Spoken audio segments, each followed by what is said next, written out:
Next gen நேர்களே அனைவருக்கும் வணக்கம். நான் உங்கள் ஸ்ரீ சுபம் விஜயகுமார். ஆவணி மாத பலாபலன்கள். ஆடி போய் ஆவணி வந்தால் வாழ்க்கை டாப்பில் வர்றதுக்கு உண்மையாகவே அந்த மாதம் தாங்க. இந்த மாதத்துக்கு விசேஷத்துக்கு பஞ்சம் இல்லை, இறைவன் அருளுக்கும் பஞ்சம் இல்லைன்னு சொல்லலாம்.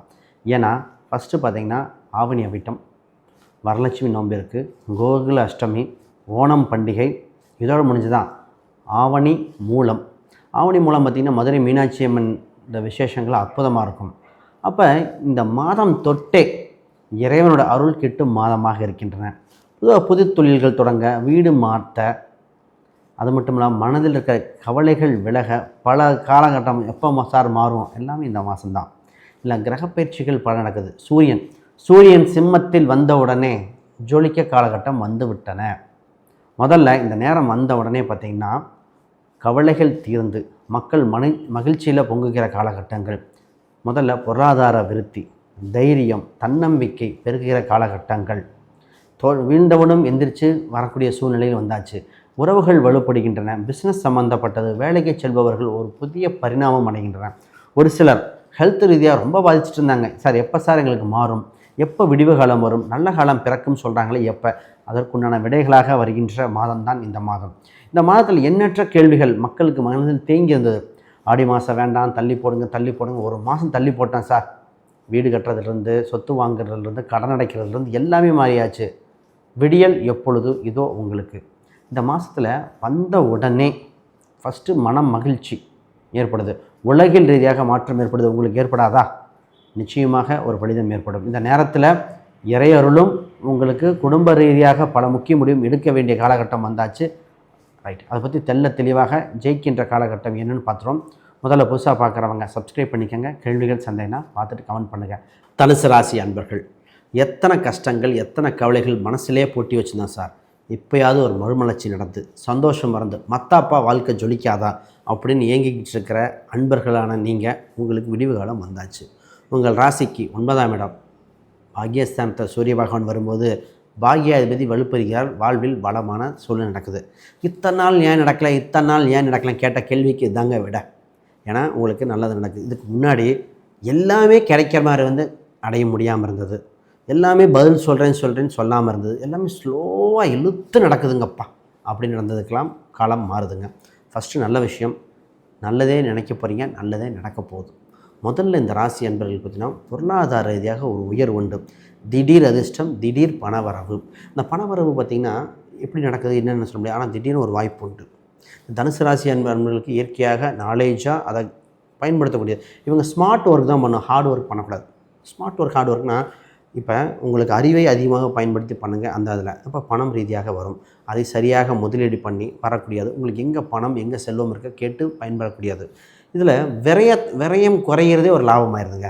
இந்த ராசி அன்பர்கள் செஞ்ச ஏற்பட்ட விரயத்தை சொன்னால் மெடிக்கல் செலவு, திடீர்னு ஒரு இன்வெஸ்ட்மெண்ட் பண்ணேன், அதில் ஆன மிஸ்டேக்கு, ஒருத்தர் நண்பர்கள்ட்ட கொடுத்தேன், பணம் இன்னும் வரல, அது தாய், அது அம்மா இல்லை பூர்வீக ஊர் சம்மந்தப்பட்ட செலவு மாறி பண்ணது.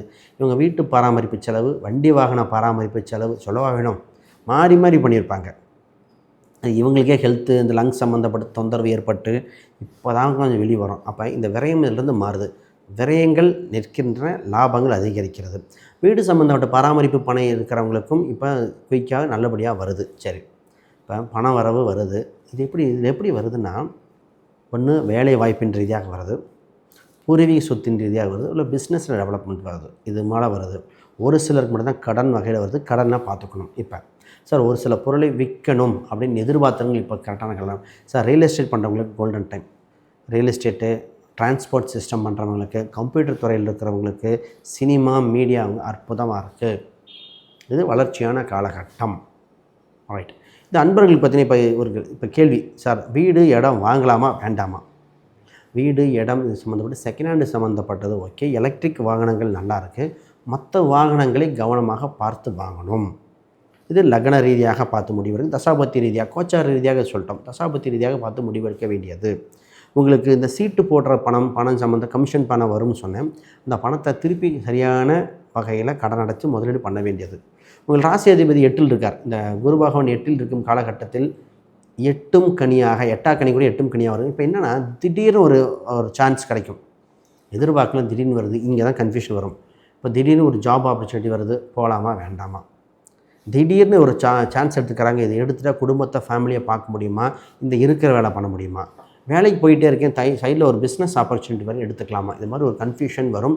இந்த மாதம் தான் தெளிவு வர வேண்டிய மாதம். இப்போ பிஸ்னஸில் பண்ணிகிட்ருக்கிறவங்களுக்கு பார்த்திங்கன்னா, சார் கடுமையாக உழைக்கிறேன், படாத பாடுபட்டோம், ப்ராஃபிட் நிற்கலை, இதாங்க கேள்வி.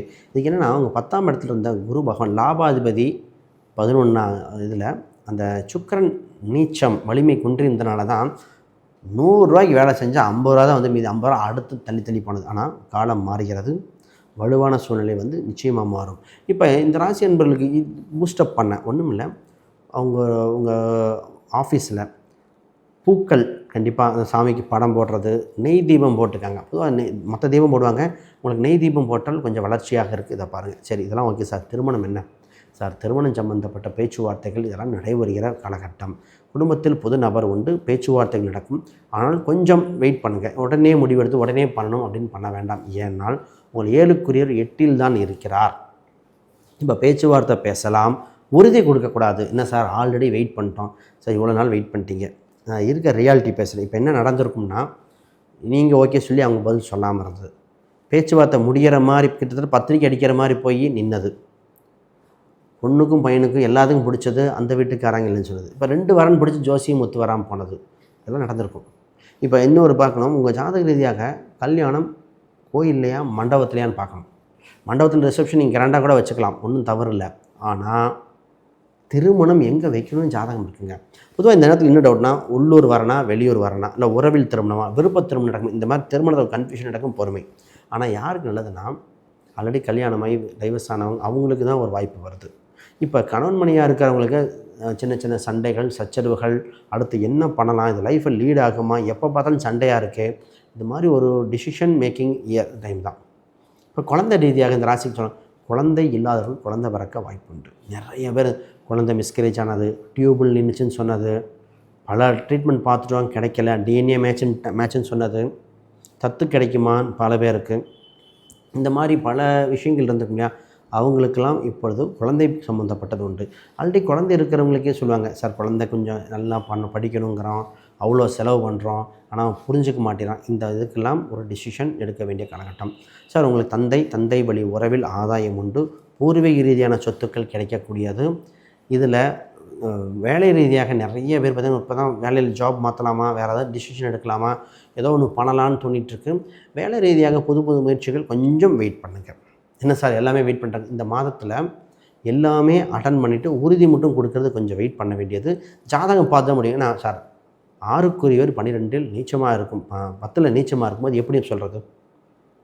அப்போ இந்த காலகட்டத்தில் எல்லாமே அட்டன் பண்ணிட்டு ஒரு அட்வைஸரோ உள்ள அந்த ஃபீல்டு எக்ஸ்பர்ட்டோ ஒரு டைம் ஒப்பீனியன் பாயிண்ட்டு பண்ணணும். அப்போ வேலையை விட்டுட்டு வேலையை சர்ச் பண்ணக்கூடாது. வேலையில் இருந்துக்கிட்டே வேலையை சர்ச் பண்ணி பிடிக்கிறது ஓகே, வெளிநாடு ட்ரை பண்ணுறது ஓகே, ஆனால் வேலையை விட்டுட்டு நான் சர்ச் பண்ணுறேன் அந்த இது மட்டும் ஆகாது. அப்போ இந்த மாதம் ஃபுல்லுமே இந்த மாதிரி முக்கிய முடிவுகள் எடுக்க வேண்டிய காலகட்டம். வாய்ப்புகள் அனைத்தும் 1க்கு 2 முறை பரிசீலனை செய்யணும். புது ஆப்பர்ச்சுனிட்டி கிடைச்சிக்கிட்டே இருக்கும். அதை சரியாக பயன்படுத்தினால் இந்த வருடம் ஒரு விதையாக இருந்த சில வருடங்கள் நல்லா போகும். இதை தவற விட்டுட்டு வேலை கிடச்சி டிசிஷன் எடுத்தாலும் இதாக இருக்கும். அப்போ கன்ஃபியூஷன் மட்டும் பார்த்துக்கோங்க. மாணவர்கள் நிறைய பேர் பார்த்திங்கன்னா வெளிநாடு போய் படிக்கிறேன், வெளியூர் போய் படிக்கிறேன், இந்த மாதிரி வாய்ப்புகள்லாம் இருக்குது. அதை முதலீடு பண்ணி நல்லா பண்ணிக்கக்கூடிய காலகட்டம் வந்திருக்கு. ஆக இந்த வருடம் இந்த மாதம் ஃபுல்லுமே மிகப்பெரிய டிசிஷன் மேக்கிங்காக இருக்கும்.